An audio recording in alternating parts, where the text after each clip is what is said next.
Good morning, everybody. Well, you've got to hand it to the legacy media. They're consistently awful. Just take a look at this headline from Newsweek. Seattle protester whacks police officer with metal baseball bat in viral video. They make it sound almost benign. Let's put some truth behind this headline. Seattle rioter viciously hits police officer in the back of the head with a baseball bat while the police officer is struggling to get back up. We'll get back to that story in a minute. Take a look at this embedded video. For half the embedded video, it talks about the Louisville riots. Take a look at this picture.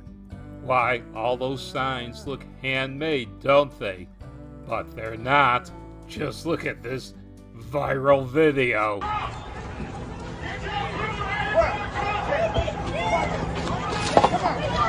Hey! Somebody with me on this. Let's go, man. Lighten it up. Hey, get this out.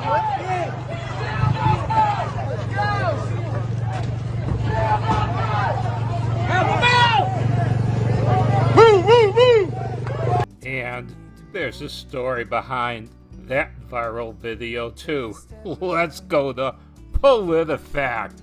They're not very biased. Here we go. PolitiFact rates this as mostly false.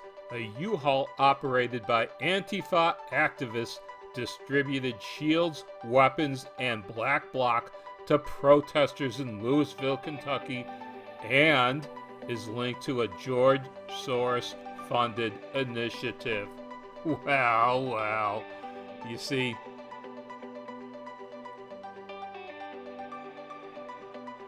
here's the woman who did the distribution. This is Holly Zoller. She works for the Bail Project, which is funded by George Soros. She did rent out the U-Haul truck. But why is this listed as mostly false? For a very simple reason. Yep, no evidence for weapons at the U-Haul truck. That's why it's mostly false. Now let's take a slightly different take on this. This is from the Daily Coin. We handed out supplies, anarchist agent Holly Zoller behind the U-Haul brought to Louisville riot. Holly Zoller admits to registering and delivering U-Haul laden with riot gear for Louisville street criminals. This is good old Holly, and see, this is that U-Haul truck that she rented. I'm not going to show you that video again, but this is the video of them unloading the truck that Holly rented. And right here, this is the audio of Holly admitting it.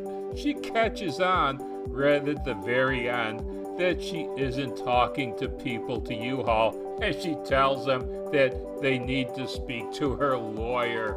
But if you want to hear this yourself, I'm not going to play it here.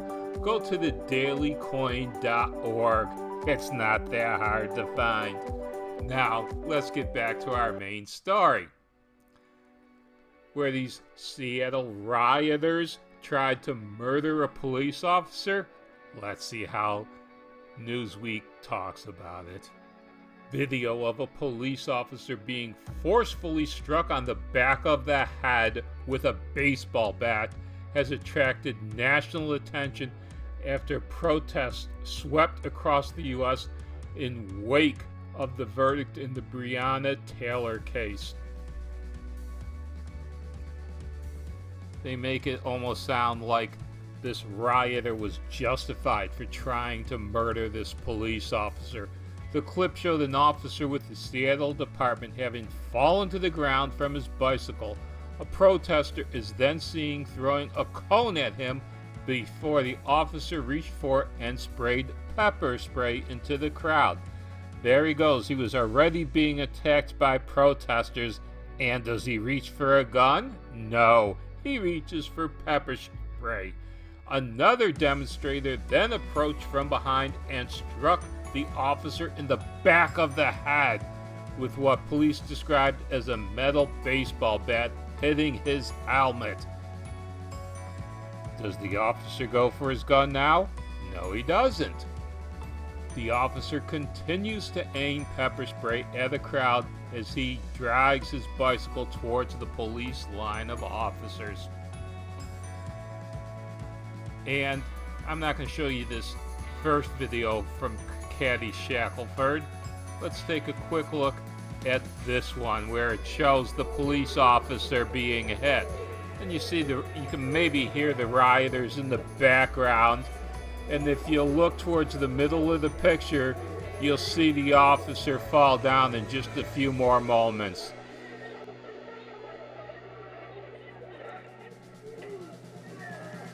There he goes right there. There's the cone being thrown.